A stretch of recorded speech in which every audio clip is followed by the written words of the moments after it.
Fala galera, sejam bem-vindos a mais um CIE Cast. Pessoal, hoje nós temos um tema interessantíssimo. Afinal de contas, no dia 25 de julho, comemora-se no Brasil o Dia do Escritor. Essa data foi oficializada no nosso país em 1960, após o sucesso do primeiro Festival do Escritor Brasileiro, organizado naquele ano pela então União Brasileira de Escritores. Ser escritor é mergulhar na profundidade da imaginação, é trazer à tona histórias que inspiram, educam e entretêm.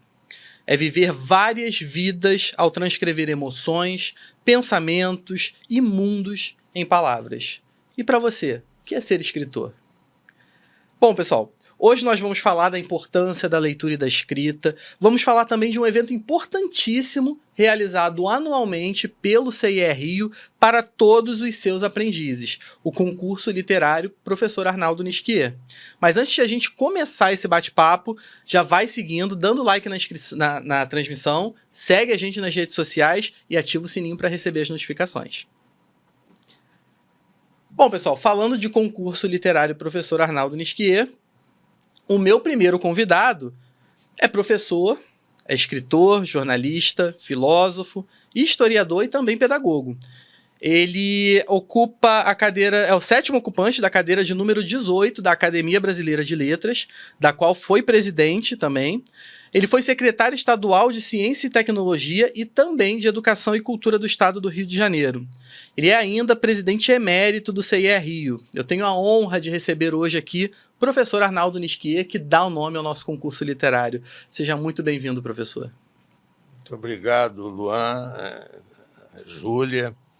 É um prazer estar aqui e poder falar um pouco aos jovens aprendizes e estagiários com os quais eu convivi mais ou menos uns 16, 17 anos, quando exerci a presidência do CIE do Rio de Janeiro. Foi um tempo muito gostoso, muito bom de ser vivido.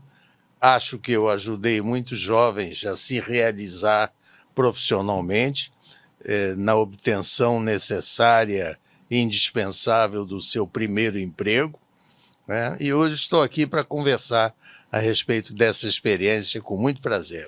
Muito bom, professor. É um prazer, é uma honra enorme. O senhor falando sobre jovens aí que tiveram a oportunidade do primeiro emprego. Eu mesmo, no CIE não foi o meu primeiro emprego, mas foi no CIE que eu me desenvolvi bastante e tive muito contato com o senhor ao longo de todos esses anos, sobretudo no concurso. Você, né? Sempre foi o nosso locutor exclusivo, apresentador oficial das premiações. Continuo sendo exclusivo do CIE. É verdade.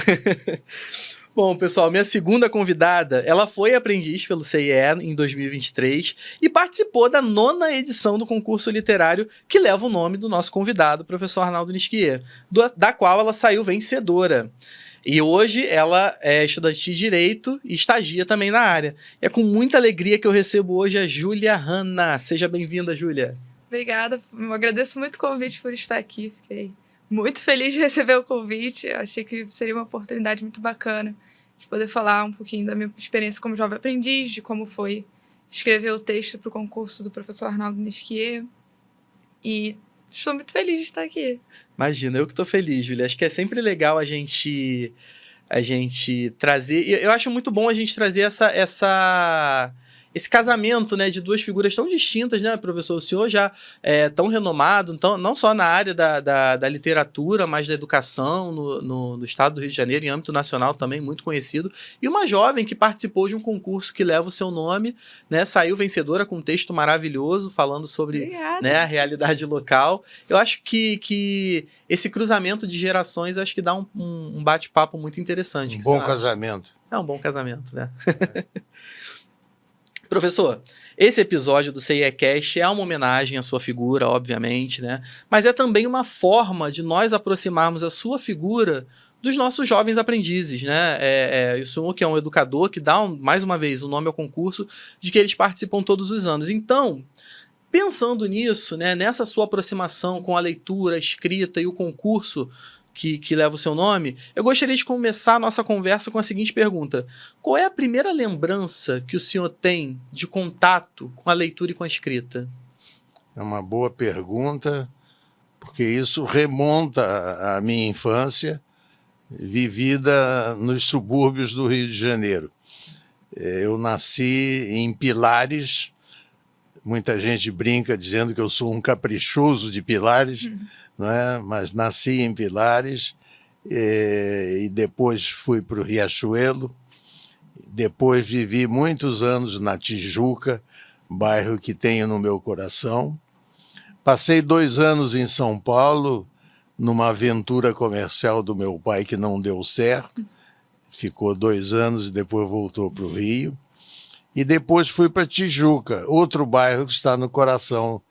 Eu morei muitos anos na Tijuca, e lá comecei a namorar a minha esposa, não é a atual, é a única, e vivi muitos anos felizes também nesse bairro. Ipanema, eu tenho que dizer com clareza que passei, depois de São Paulo, muitos anos em Ipanema e me afeiçoei bastante ao bairro, e é tudo que ele representa em termos culturais. E depois de casar, fui para Ipanema. Aí lá estou há muitos anos. Nasceram meus 3 filhos, um dos quais é a Andréa Nisquier Guelma, que é presidente do CIEE, com muita honra para mim.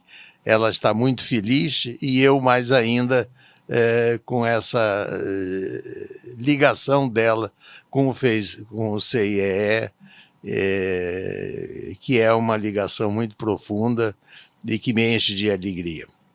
Ótimo, professor. O senhor lembra de algum... o primeiro livro que o senhor Lembro, havia lido? eu não respondi exatamente a sua pergunta, mas vou responder agora. Eu tive na vida a felicidade de contar com 3 irmãos mais velhos. Nós somos 5 filhos do casal Fanny e Marcos Nisquier. 3 nasceram na Polônia e vieram para cá com 10 anos, 8 anos, 6 anos, e aqui cresceram, se desenvolveram, se nacionalizaram brasileiros, não é?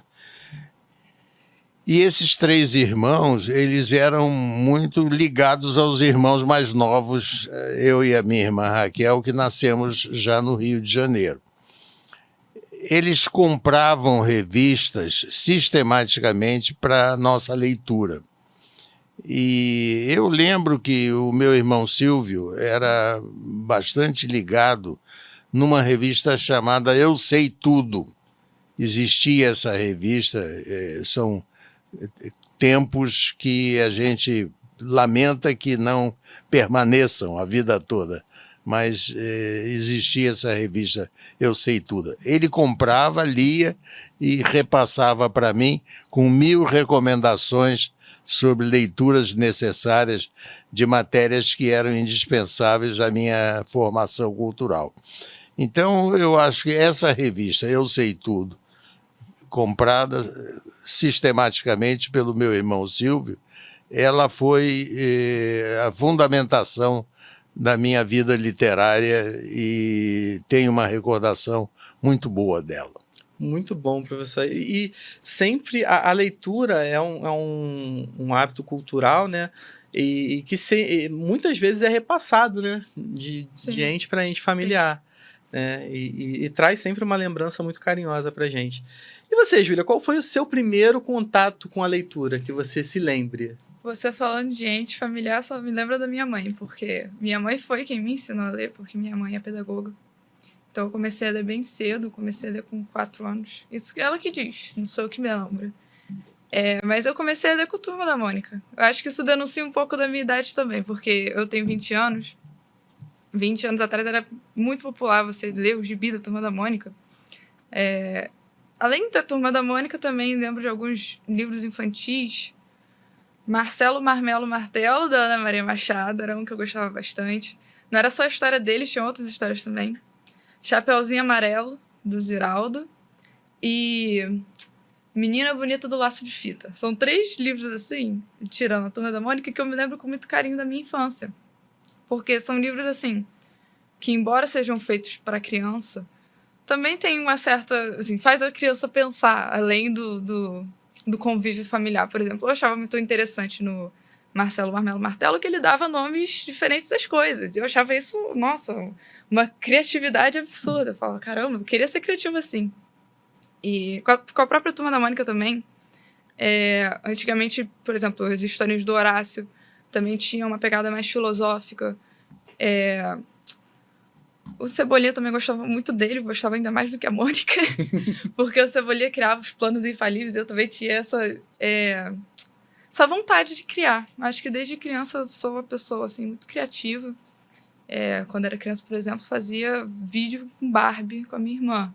A gente criava as histórias com a Barbie, a gente tinha, né, bastante bonecas. E, assim, minha mãe foi muito importante para me incentivar a ler, me incentivar a sempre estudar, ter contato com a língua portuguesa. Posso falar numa parte a Júlia, é que eu tenho o privilégio de ter sido amigo do Ziraldo nos primeiros tempos dele no Rio de Janeiro. Ziraldo é mineiro, não é? Quando ele veio para o Rio, ele não tinha trabalho, não havia o CIEE na vida dele.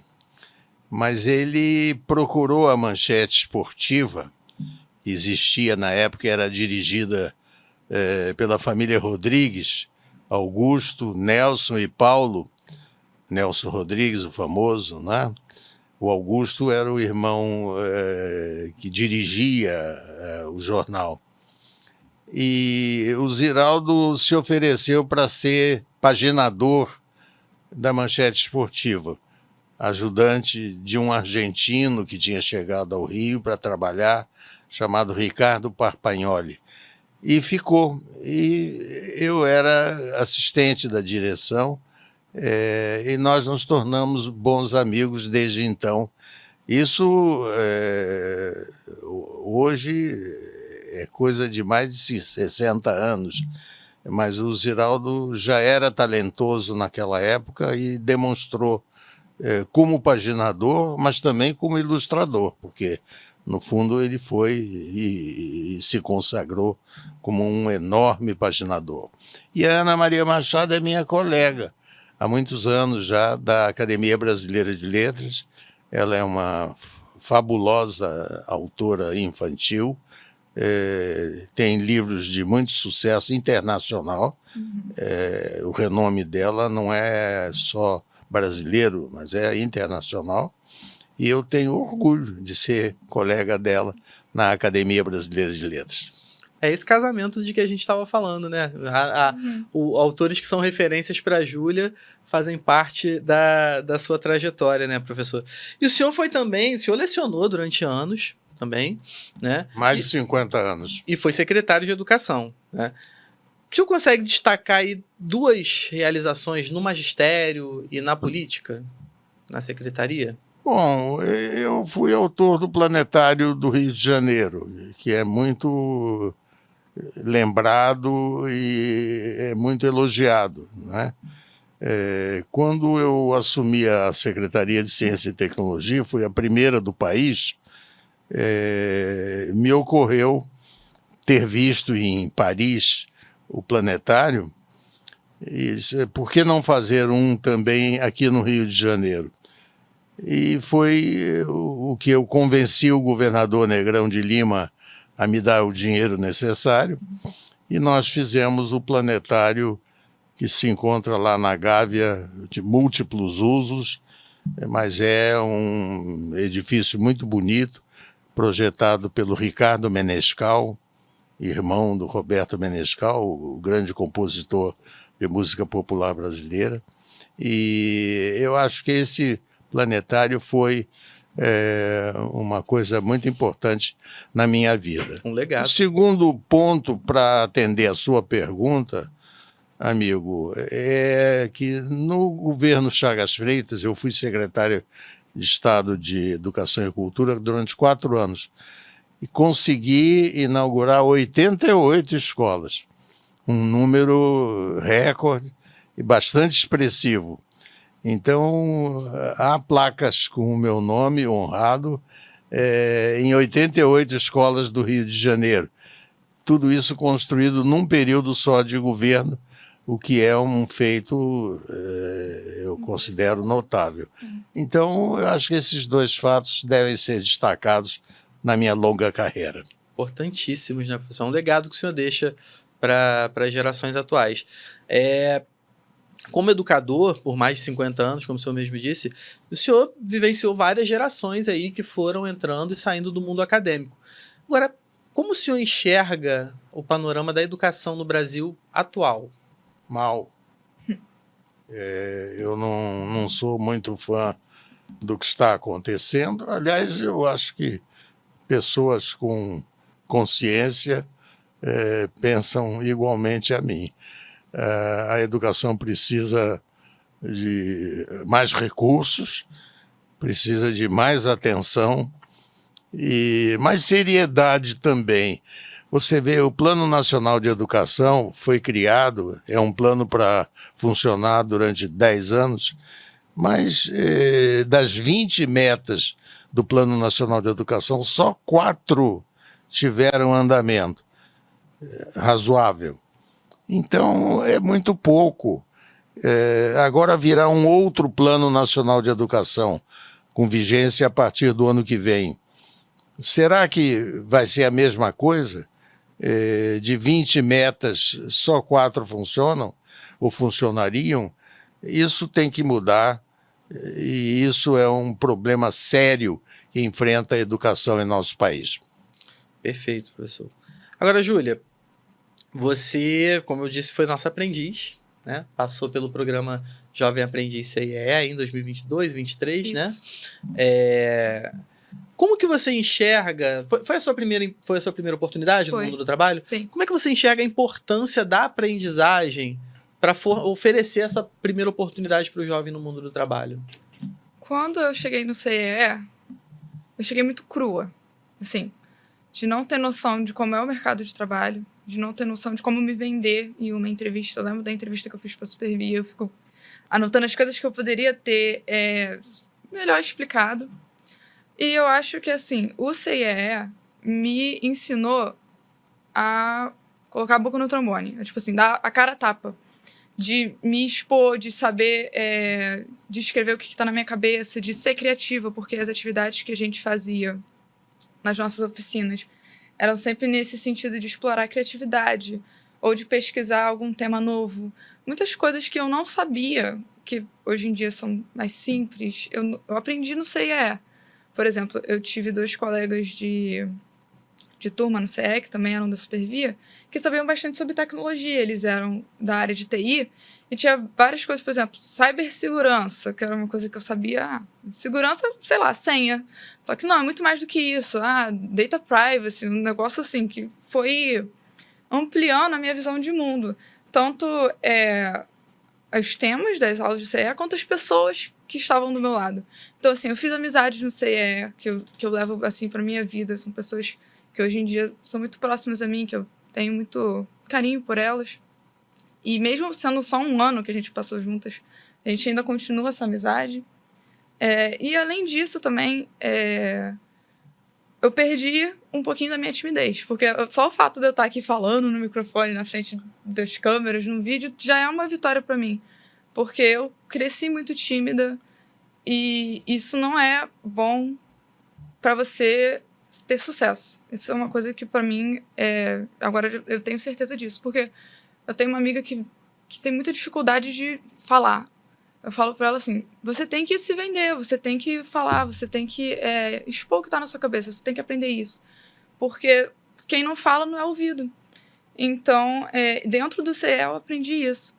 Que eu tenho que saber o que há de melhor em mim e transmitir isso para as pessoas. E essas oficinas, eles, assim, não forçavam, né? Mas eles incentivavam a gente a falar em público, a apresentar os nossos trabalhos para outras pessoas. Então, lidar com o público foi algo que eu também aprendi no CIE. Então, foi algo, assim, muito bom para mim, para eu evoluir como pessoa. Um adendo ao que a Júlia falou, Claro. com muita importância, pela experiência dela. O CIE hoje mexe com 30 mil jovens entre estagiários e aprendizes. Então, você vê, é a maior ONG do Brasil, simplesmente, é a maior ONG brasileira. Então, a importância desse organismo é extraordinária. E, felizmente, isso é reconhecido de um modo geral, e outras Júlias acontecem na vida do CIE para a alegria da nossa educação. A educação ganha com isso extraordinariamente, e isso é muito importante.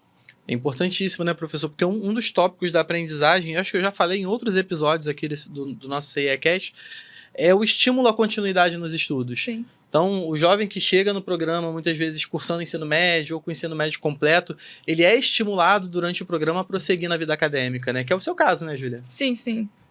Aconteceu na minha empresa, eu tinha um colega que trabalhava do meu lado, ele não fazia ainda o ensino superior, ele só tinha ensino médio. E ele me perguntava sobre o Enem, como é que funcionava. Então, assim, é um conhecimento, para mim, por exemplo, eu sabia como é que funcionava o Enem.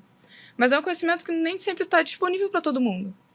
Então, ele me pergunta, tipo, nossa, quantas questões tem no Enem? E eu, na minha cabeça, assim, gente, como assim ele não conhece sobre o Enem? E aí, eu explicando para ele como é que funcionava, quais as matérias são cobradas, que são 2 dias de prova, enfim.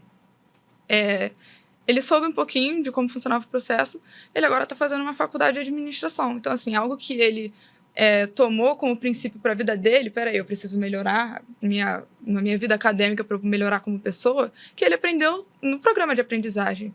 Então, assim, além de você ter contato com pessoas diferentes, eu, por exemplo, sabia uma coisa que ele não sabia e ensinei para ele. Você também cresce como pessoa de perceber de assim, tem uma coisa que me falta que eu preciso melhorar. Então, me falta ter um ensino superior, então é uma coisa que eu posso melhorar em mim mesmo. Então, assim, eu fico muito feliz de poder ter tido essa participação na vida dele. E eu acredito que se não fosse pelo CIE, não só ele, como muitas outras pessoas que também estavam lá, que começaram a faculdade por incentivo, tanto do CIE quanto da Supervi, no meu caso, não teriam tido isso se não tivessem essa oportunidade. Então, eu acredito sim que o CIE faz um excelente trabalho com os jovens aprendizes, de, tipo, você precisa evoluir.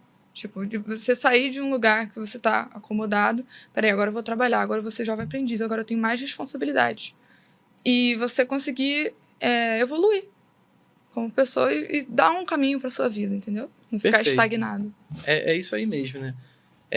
A importância são prosperidade e benefícios mútuos, né? Acho que você aprende com quem tem alguma coisa a ensinar e você sempre tem alguma coisa para ensinar para o outro. Agora, Júlia, eu vou te repassar a pergunta que eu fiz para o professor Arnaldo. Como é que você, que está estudando agora, passou pelo ensino médio recentemente, como você enxerga a educação atual no Brasil? Mal também. O que acontece? Eu sou um caso à parte, porque eu fiz ensino médio federal também. Então, eu tive uma base muito boa para chegar no ensino superior. Tanto é que no meu ensino médio falavam de Enem. A minha professora foi uma das corretoras da redação do Enem, então eu tive essa base. Agora, quem chega, por exemplo, no ensino médio estadual, eu falo isso porque minha mãe deu muitos anos também aula para o ensino médio estadual. Falta ainda muita qualidade de ensino. Eu acho que a formação de professores no Brasil ainda é muito, não escassa, mas insuficiente. Eu acho que falta no Brasil professores qualificados para saber como dar aula para os alunos, para a geração mais nova, inclusive a geração que agora está nascendo já com o iPad na mão. Então, acho que o atraso no ensino do Brasil também é um pouco disso, da gente não ter se atualizado para os meios digitais. Então, ainda é aquele livro aprovado 200 anos atrás, que é impresso, e sim, já não é mais atrativo para a criança que está começando, virar as páginas do livro, entendeu? Você tem que apresentar isso para a criança de um jeito atrativo. Você não pode dar um livro e falar, lê. Porque assim não funciona com ninguém. Eu gosto de ler porque eu fui incentivada a ler. Porque dentro de casa minha mãe me incentivava, porque na escola eu fui incentivada. Agora, em famílias que não têm esse suporte, é mais fácil você dar um telefone e a criança fica ali, entendeu?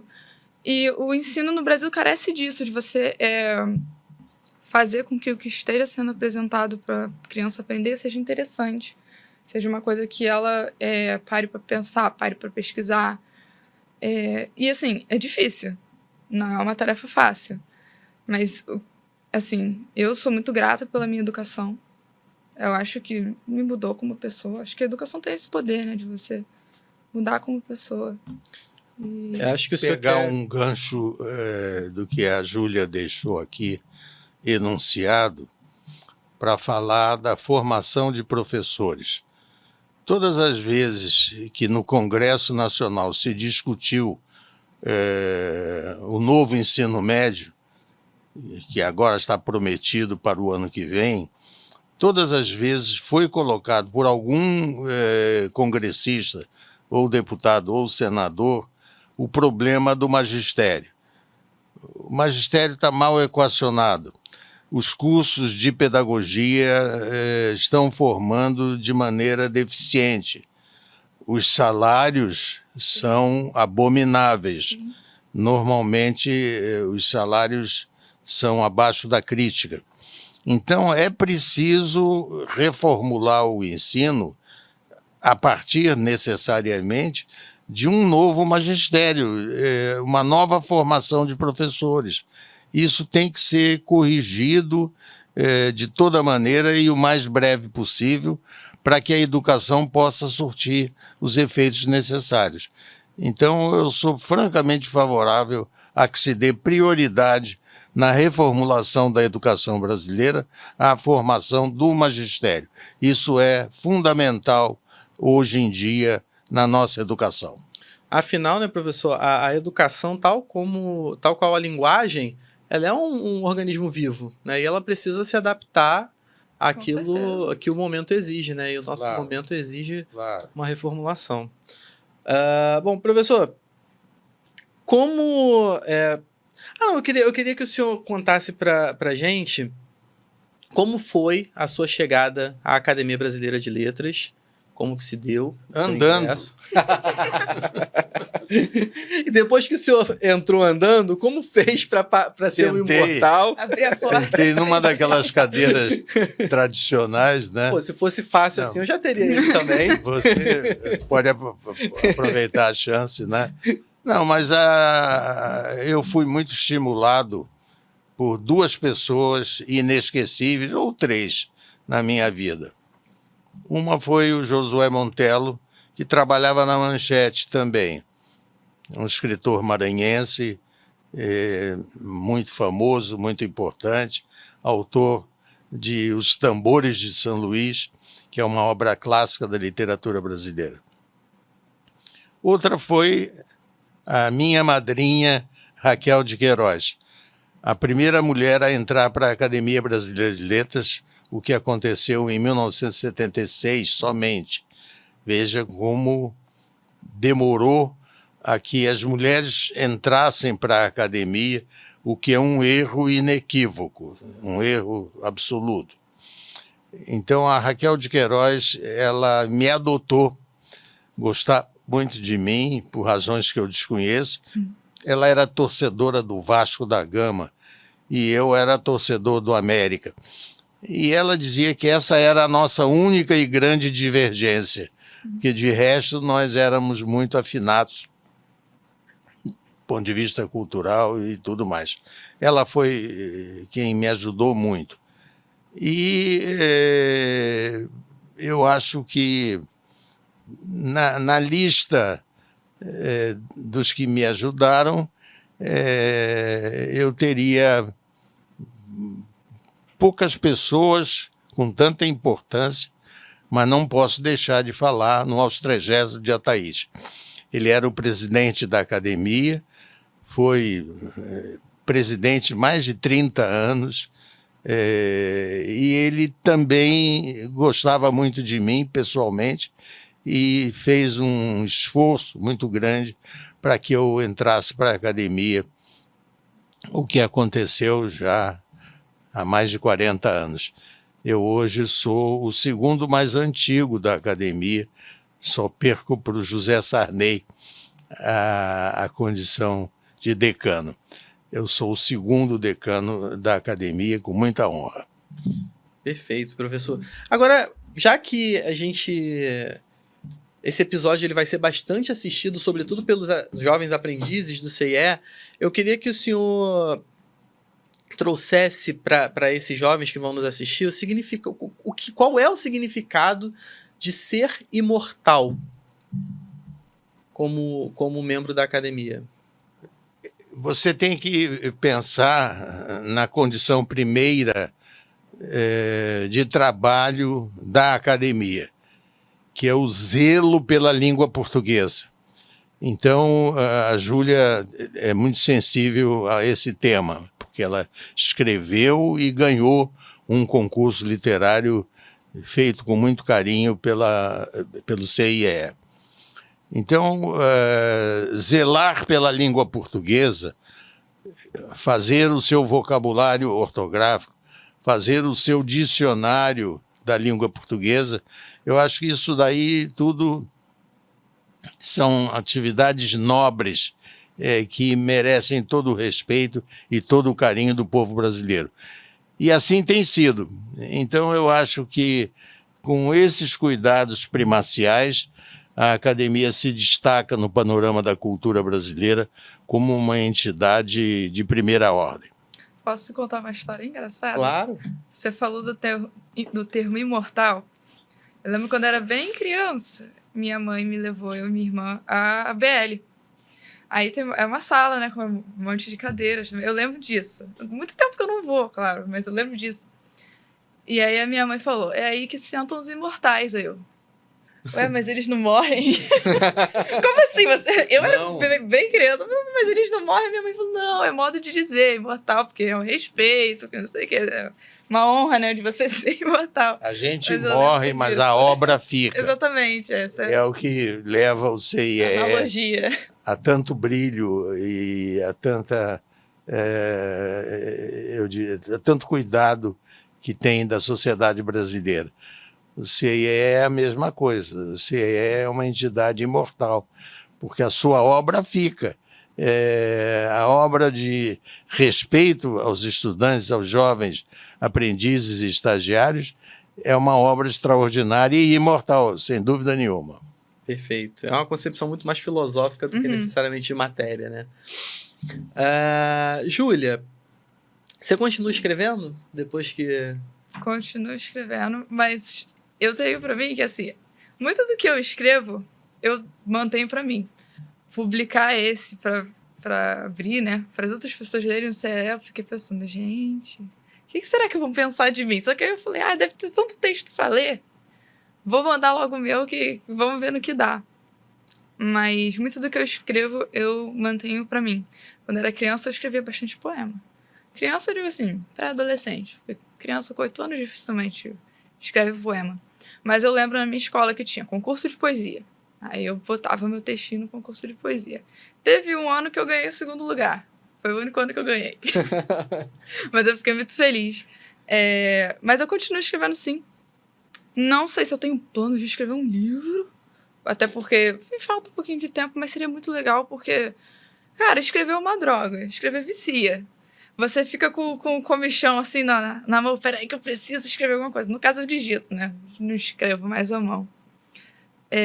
Mas é assim, sei lá, tem dia que eu tô no trem, ouvindo música, do nada me dá uma ideia, eu tenho que anotar a ideia no meu bloco de notas, porque senão eu esqueço. E assim, às vezes é uma ideia que vai germinando e vai acabando numa história. A história do Rui foi parecida com isso, foi uma ideia que eu tive, eu sabia o jeito que eu queria começar o texto, mas eu não sabia como seria o final. Então eu deixei ruminar na minha cabeça. Até que um dia, eu tava saindo da estação de Caxias, começou a chover.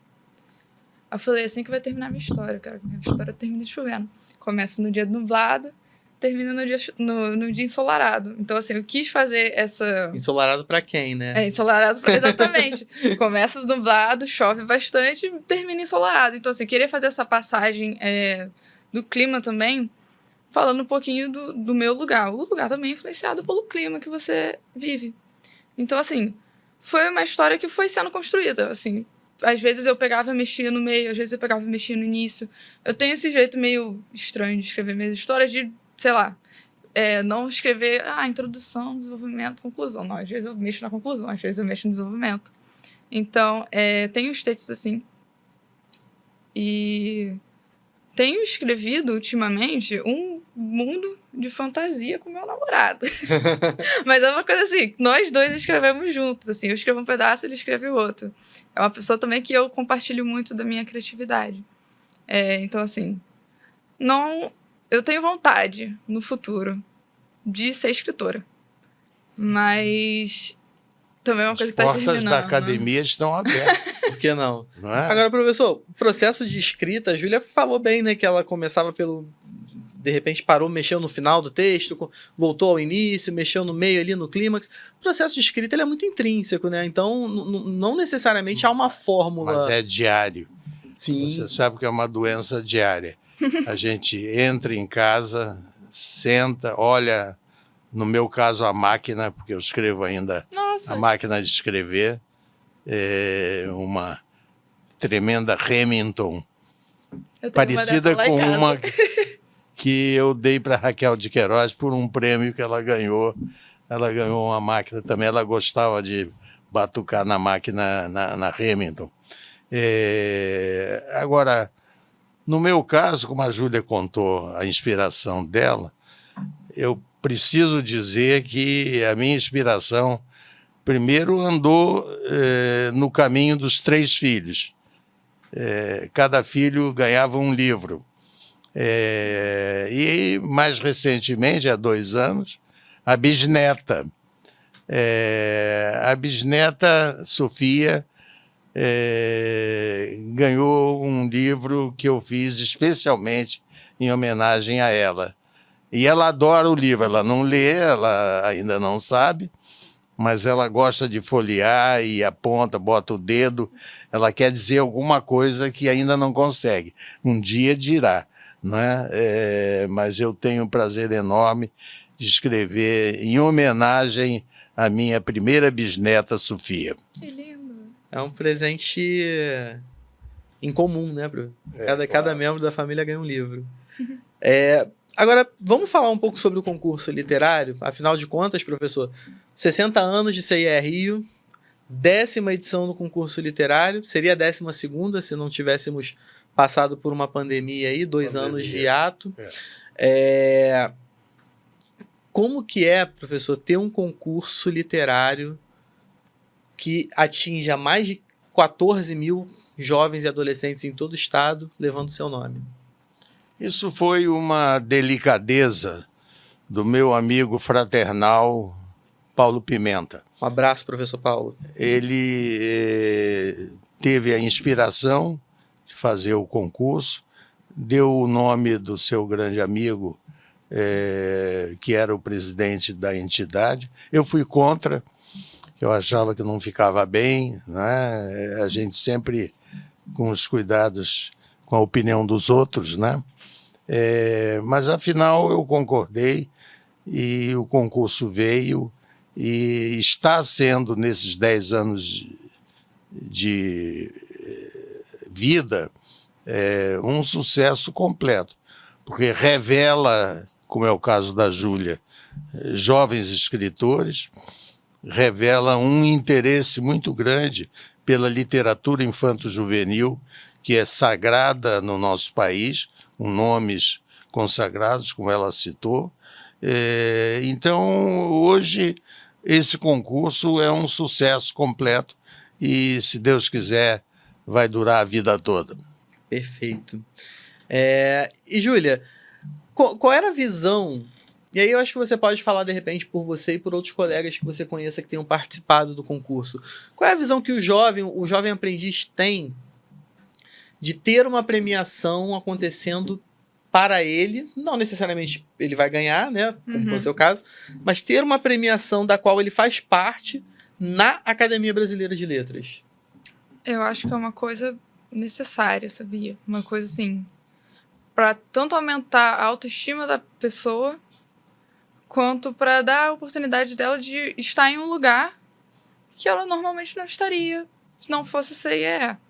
Porque quem pode dizer, como eu que teve a oportunidade de visitar a ABL, então, assim, eu já, pela segunda vez, agora para receber o prêmio, mas eu acho que na cabeça do jovem, isso eu digo como geração Z, na cabeça do jovem a gente tem muito essa percepção de que, tipo assim, ai, o mundo tá acabando, ai, que eu tô ansiosa por causa disso, que eu tô ansiosa por causa daquilo, que eu tenho medo de fazer isso, que eu tenho medo, sei lá, ai, de falar com a minha mãe sobre isso, ai, eu tenho medo de dar um passo à frente. Então é uma geração que anda muito doente mentalmente. Então você ter um incentivo a fazer uma coisa diferente, a fazer uma coisa que você vai ganhar um reconhecimento por causa disso, a fazer algo que você nunca fez antes, a se aventurar, a escrever um texto, a submeter esse texto, a ter esse texto avaliado por uma banca, essa banca te escolher, você ir pro púlpito, lá, apresentar assim, seu discurso de agradecimento, é uma oportunidade assim, que para mim parecia um sonho. Para mim, eu não acreditava, eu me tremia toda falando o meu discurso de agradecimento. Então, assim, é uma coisa que é necessária para o jovem ter certeza de si, ter certeza de que, caramba, eu sou muito mais do que uma menina escrevendo num quarto. Eu sou uma pessoa que pode, assim, chegar numa ABL e ganhar um prêmio. Então, foi muito bom para mim, para eu ter essa certeza de que eu escrevo bem. Eu tenho outras pessoas que dizem que eu escrevo bem, não é só minha mãe e minha irmã. Então, Até uma chancela de um imortal exatamente. É outra coisa. Então, assim, para uma geração que está muito dependente de carinho, de empatia, de ter um incentivo, de falar, nossa, você conseguiu, você pode, você tem que acreditar em si mesmo, eu acho que é muito importante. É muito, como eu disse, capaz. Exatamente. Agora, professor, para além de tudo isso que a Júlia colocou, a promoção do hábito da leitura e da escrita, né, para o jovem, para o adolescente, é essencial, porque somos um país que lê pouco. Esse é um concurso que deve ser permanente, lutar pelo hábito de leitura. Já existe muita coisa sendo feita e mais coisas precisariam ser feitas, porque o hábito de leitura é sagrado. E a gente vê o fechamento de jornais, de revistas. Isso não é bom, porque isso são atos anticultura. A cultura pede que jornais não fechem, que as revistas permaneçam, que cada vez mais livros sejam lançados, cada vez mais escritores sejam conhecidos do público, cada vez mais jovens se envolvam nesse ato de leitura, que é sagrado, é muito bonito. Então, eu sou francamente favorável a uma campanha permanente pelo hábito de leitura. Fala que, assim, a escrita também é libertadora. Você tá colocando o pensamento, assim, às vezes o sentimento que você tem. Eu, no meu caso, o sentimento que eu tinha de inconformidade, de não concordar com isso ser uma situação que acontece, de escrever, de colocar no papel, de expor ao mundo. Escrever é libertação no sentido de você pensar, refletir, tirar um tempo do seu dia para colocar no papel o que você pensou. Perfeito. O senhor trouxe o seu livro, né, professor? Fundamentos da História da Filosofia da Educação. Livro da editora Vozes, Fundamentos da História e Filosofia da Educação. Aqui estão as aulas que eu dei durante mais de 20 anos na Universidade do Estado do Rio de Janeiro. Fundamentos de História e Filosofia da Educação. Fiz o livro, trouxe um para dar de presente para vocês e deixo em suas mãos com muito prazer.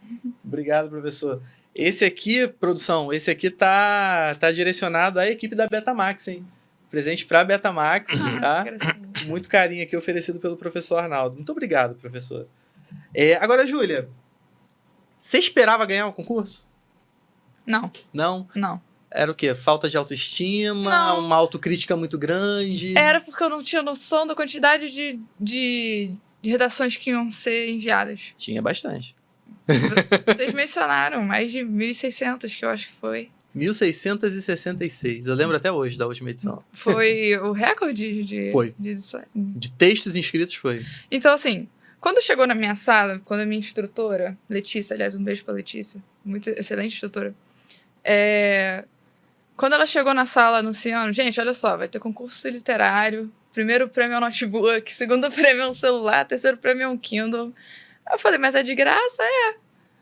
Aí eu falei, eu vou participar. Não tem por que não, entendeu? Não é? Aí eu escrevi meu texto, foi assim, acho que eu escrevi durante mais de um mês o meu texto. Não foi direto, não foi diariamente, mas cada hora eu mexia numa coisa. E eu enviei ele bem próximo da data limite também. Então, assim, foi muito assim, eu nunca desisti de participar. Participar era algo que eu queria fazer. Então não foi tipo, não vai vir, não quero, quero, não. Queria participar. Mas de ganhar, todo mundo que leu meu texto falou, nossa, você escreve muito bem. Minha irmã chorou lendo meu texto. Então, assim, mover sentimento, consegui mover. Agora, de eu chegar no topo, de ganhar de todo mundo, não. Claro que eu não pensava que eu ia ganhar. Vamos falar rapidinho do teu texto. Eu trouxe ele aqui. Uhum. Dias Nublados, né? Para você que está nos assistindo, a edição do ano passado teve como tema O Meu Lugar.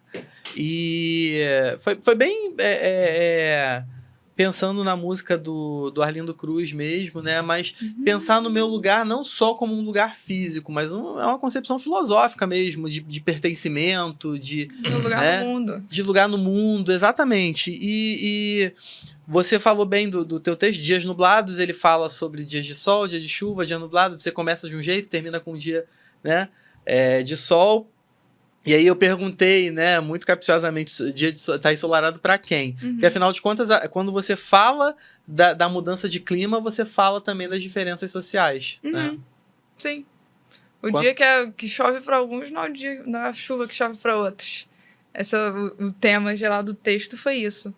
Mas, assim, por exemplo, o nome do personagem principal, o Rui, eu queria que fosse Rui, porque eu queria fazer o trocadilho com ruinzinho. Que eu coloco no meio do texto.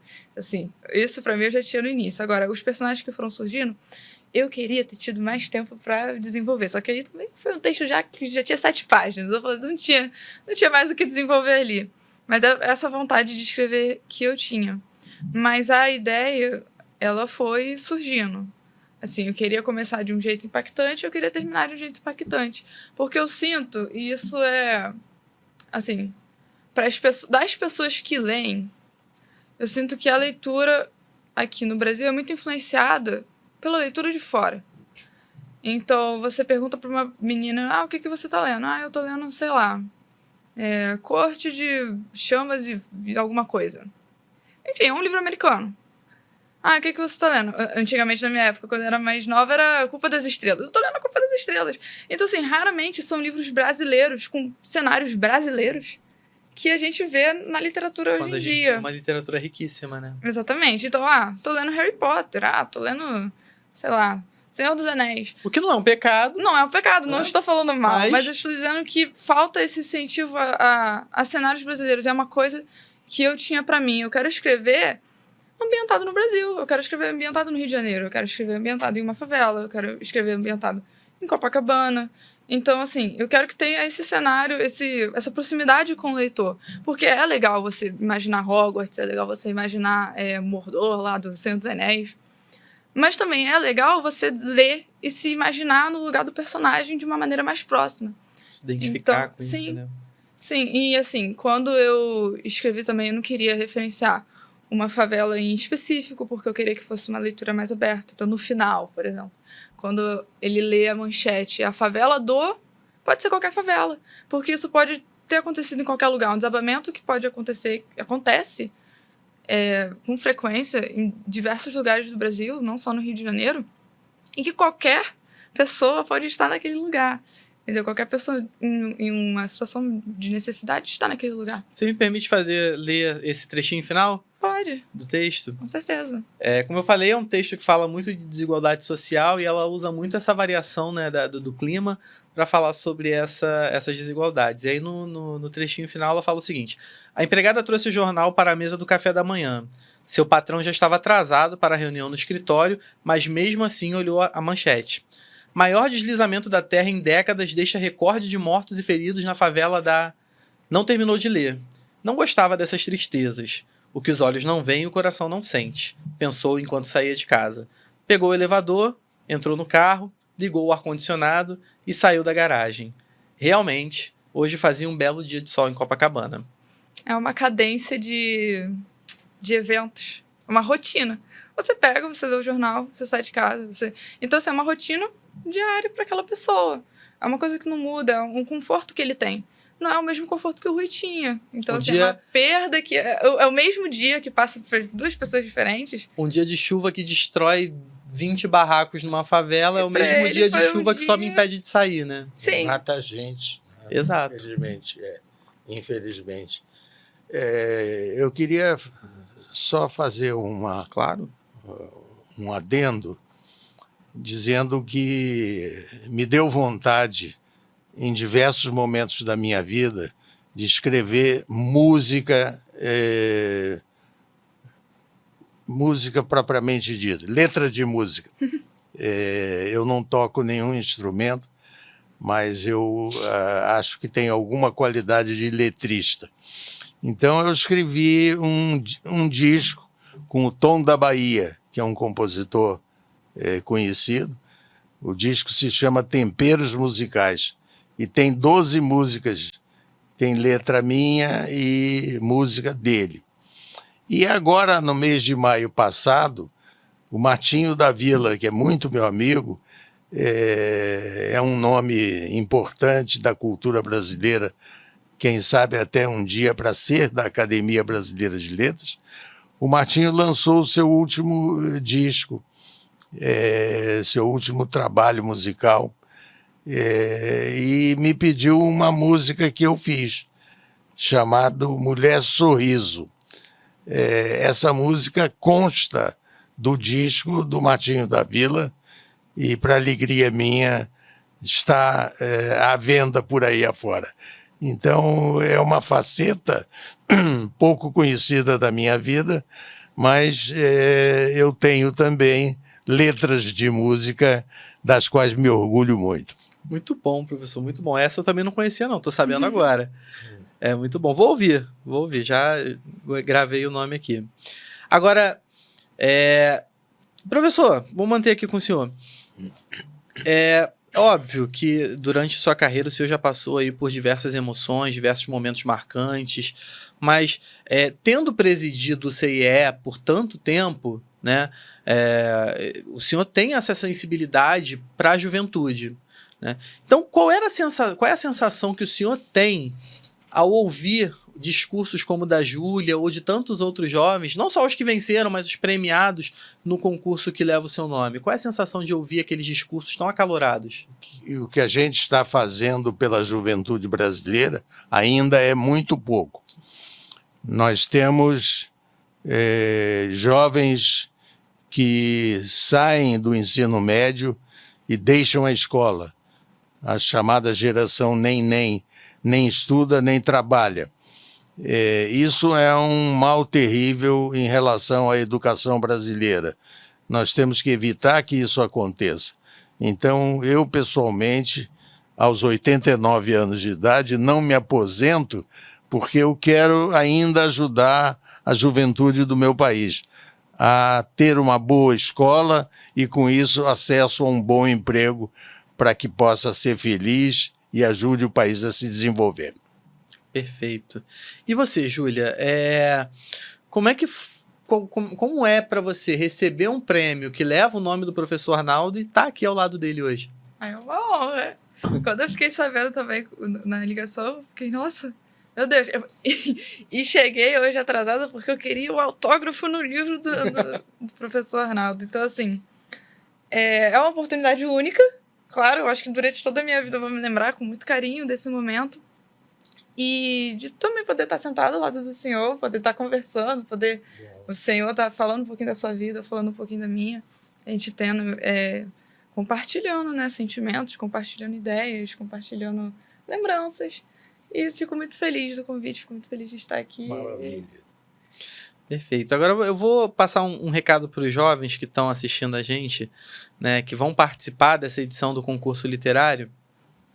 Pessoal, desde 2013, quando aconteceu a primeira edição do concurso literário, até 2023, que foi a edição vencida pela Júlia, né, contando aí com um hiato de 2 anos, como eu disse, por conta da pandemia, foram mais de 5.600 aprendizes participando do concurso literário. E em 2024, a 10ª edição do concurso literário Professor Arnaldo Nisquier tem a temática Bússola do Tempo. Afinal de contas, a gente não acredita que o tempo seja apenas uma progressão linear, né? Não se trata de segundos, minutos, horas, dias, enfim. Né? É um quebra-cabeça complexo, cheio de experiências, cheio de emoções que moldam a nossa vida em sociedade. Então, é um tema que à primeira vista parece complexo, mas quando vocês começarem a pensar sobre, com o auxílio dos instrutores de vocês também, vocês vão ver que é um tema muito gostoso de se desenvolver. Então, se inscrevam, participem. As inscrições estão abertas desde o dia 1º de julho, vão até 30 de setembro. O julgamento, né, a avaliação pela nossa banca examinadora, inclusive pelo professor Arnaldo, né, vai até o dia 31 de outubro. E a premiação, que vai ser também na Academia Brasileira de Letras, será realizada no dia 4 de dezembro. Então já está tudo programado para receber vocês. Não deixem de participar. E aí eu sempre falo, Júlia, o seguinte, independentemente da sua motivação, né, se é o notebook, se é o prêmio literário, se é estar na Academia Brasileira de Letras, enfim, participe, porque são muitos jovens que têm um talento ali que às vezes está oculto e falta só um empurrão para que ele descubra aquele talento, né? Agora eu queria que vocês dessem algumas dicas, né? Coisa leve. Uma dica de quem ganhou um concurso literário, uma dica de quem tem uma obra, né, vasta, para os jovens que querem participar do concurso. Posso começar pelo senhor, professor? Bem, eu acho que o jovem, quando ele se dispõe, como a Júlia confessou aqui, a se abrir, não é, a revelar algumas das coisas da sua intimidade, mesmo que seja literária, ele está no bom caminho, porque é por aí que as coisas desabrocham. Então, eu sou francamente favorável a que se estimule o jovem a escrever sobre suas experiências, sua vida, e botar a inspiração para funcionar, porque também ele cria muito. E o que ele cria é sagrado para a nossa literatura. Vale a pena. Perfeito. Com E você, certeza. Júlia, com a experiência de quem ganhou? A minha dica é para você, assim, para quem está desejando participar, não tenha vergonha de colocar no papel o que você sente, o que você pensa, as suas ideias, mesmo que pareça bobo, porque às vezes a gente se retém de fazer o que a gente tem vontade de fazer por ter medo de julgamento das outras pessoas, de vergonha de estar diante de um público, por exemplo, de uma plateia, ou de escrever errado, ou de, eu não sei usar vírgula, eu não sei acentuar, eu não sei usar, enfim, N motivos. Motivos contra vão ter milhões, mas motivos a favor também vão ter milhões. A gente sempre tem que pensar, tipo, o que isso pode me proporcionar? O que deixar de participar vai me proporcionar? Às vezes só arrependimento de não ter participado. Às vezes você levar para o restante da vida, tipo assim, nossa, tive uma oportunidade que eu não levei à frente. Então, mesmo que pareça uma coisa, às vezes também, não sei, pequena. Não quero fazer isso, não tenho vontade. Cara, arrisca. É uma participação gratuita. Você pode estar do lado do Arnaldo Nisquier, entendeu? É uma coisa assim que você tem que se valorizar, de participar, de estar ali.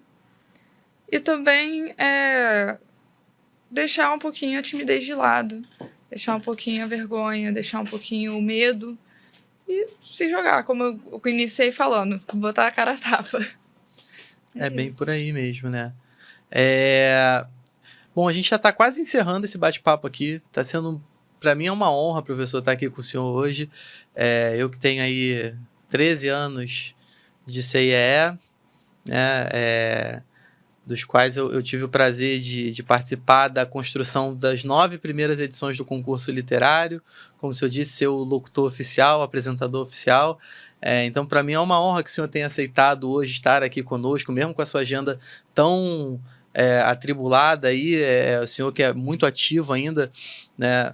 Então, eu fico muito feliz que o senhor tenha participado, já agradeço de antemão. Júlia também. Agradeço também, muito obrigada. Júlia também está estudando, está trabalhando. E pôde também disponibilizar o seu tempo hoje. Agradeço muito a sua empresa também que te liberou para você estar aqui conosco. Espero que eles assistam e gostem do nosso conteúdo. Excelente. Então, para a gente finalizar, eu queria E aí, deixa o concurso de lado, né? Já falamos sobre o concurso. Então, para a gente fechar aqui esse nosso bate-papo, eu gostaria que vocês dessem um recado para a juventude. Aí eu vou começar com você, Júlia. Pode olhar ali para a câmera 1. Recado para a juventude. Acredite em si mesmo. Parece bobeira, parece coisa de filme, sempre acredite em si mesmo. Mas é isso, acreditar em si mesmo. Esse último ano tem provado para mim de que eu tenho muito mais potencial do que eu acreditava ter um ano atrás, do que eu acreditava ter quando eu entrei no Supervia, quando eu comecei a fazer meu programa de jovem aprendizagem. Eu tenho conquistado muitas coisas na minha vida e, assim, cada um conquista, claro, que ao seu tempo, cada pipoca estoura no horário, mas acredite em si mesmo, acredite no seu potencial e tenha sempre no seu coração de que se você não lutar por si mesmo, ninguém vai. Você tem que se motivar sempre, mesmo que pareça difícil. Às vezes sair da cama, às vezes acreditar, às vezes pensar que eu não sou de nada, eu não posso nada. Cara, só quem pode te tirar da inércia é você. O corpo só se move se alguém mover ele. Ó. Primeira lei de Newton. Então, assim, acreditar em si mesmo e de que você tem potencial para fazer coisas maravilhosas, nem que seja em pouca escala, tipo, sei lá, fiz uma coisa boa pelos meus pais, ou em larga escala, tipo, ganhei um prêmio pelo CIE. Então é sempre você acreditar. Acho Perfeito. que é isso. Professor, seu recado para a juventude. Bem, amigo, o Brasil é um país de jovens, para jovens e pelos jovens. Eu acho que os jovens têm que pegar a tocha olímpica na mão, não é? E levar adiante, porque a vida é deles. Eles têm competência e têm visão para entender que o país depende muito do esforço, do empenho de cada um dos jovens brasileiros. Eu confio neles e sei que eles vão corresponder. Perfeito. Para finalizar, uma pergunta que eu não fiz. Não sei nem se é correto fazer essa pergunta para o senhor, professor, mas o senhor tem um autor preferido? Bem, eu tinha um amor muito grande pela Raquel de Queiroz. Ela escreveu o último livro importante da vida dela foi o Memorial de Maria Moura, uma obra-prima extraordinária. Então, eu não posso dizer que seja a minha preferida, porque eu convivi também com Jorge Amado e fui fã do Jorge Amado, como toda a população brasileira. Então, são autores só que eu lembro para corresponder à sua pergunta. Júlia tem um autor preferido? Brasileira, eu gosto muito da Lígia Bojunga. Eu li A Bolsa Amarela crescendo, num momento, assim, muito importante da minha vida, sei lá, puberdade. Eu acho que A Bolsa Amarela é um livro, assim, é curto, é simples, para quem não tem o hábito de ler, é muito bom. E me ensinou um pouquinho também sobre mim. Acho que para mim a puberdade foi um período, assim, de muitas mudanças, e A Bolsa Amarela reflete também um pouco disso. O personagem principal, a Raquel, o nome da minha mãe, também gostei muito disso.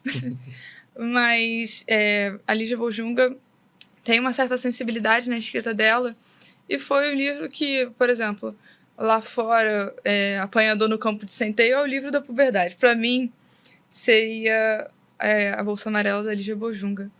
Mas autor internacional favorito, eu tenho uma paixão enorme pelo Lev Tolstói. Eu li Ana Karenina, que é um calhamaço deste tamanho, mas é um livro muito bom também. Fala sobre... Ai, nossa, Ana Karenina fala sobre tanta coisa. Fala sobre amor, fala sobre vida, fala sobre família, fala sobre traição, fala sobre sociedade. É um livro, assim, é um retrato da sociedade russa da época. Então, 2 autores, assim, que eu colocaria no meu top 10. Eu queria só, para concluir, lembrar aos nossos telespectadores um projeto maravilhoso do Jonas Suassuna, chamado Um Livro em Meia Hora, com a voz do Cid Moreira e provavelmente da Fernanda Montenegro. Ele promove a narração de obras clássicas da nossa literatura em inteligência artificial. Eu acho que seria uma pena que nós aqui não falássemos em inteligência artificial. E eu lembro o projeto do Jonas Suassuna, que é uma coisa extraordinária que vem por aí. Maravilhoso, professor, bem lembrado. Não sei se entrevistador pode falar também, né? Mas eu tenho uma paixão muito grande por Clarice Lispector e Machado de Assis, né? Então, são 2 autores que... A Hora da Estrela é fantástica. A Hora da Estrela foi a minha primeira leitura mais madura, né, de Clarice. E aí depois eu enfrentei a obra toda. E Machado, né? São os 2 autores que eu tenho a obra praticamente completa em casa lá e vou passeando por elas, né, vira e mexe. Professor, muito obrigado pela sua participação. Foi um prazer, foi uma honra. Não canso de repetir. Júlia, muito obrigado por você ter vindo, por você ter topado.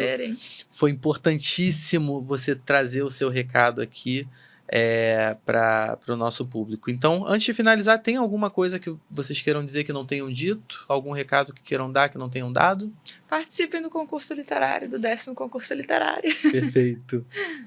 Professor, dissemos tudo que poderia ter sido dito? Eu acho que sim. Talvez a gente pudesse ter se alongado mais sobre a inteligência artificial e a existência de um avatar do Machado de Assis na academia. A feição dele é a própria, não é? E hoje há diversos estudos que se desenvolvem no âmbito da Academia Brasileira de Letras sobre a obra do Machado de Assis, utilizando a tecnologia da inteligência artificial. Então, isso é um dado que não deve escapar da nossa reunião de hoje. Perfeito, professor. E, aliás, foi muito bom o senhor lembrar, porque esse avatar do Machado de Assis é fantástico.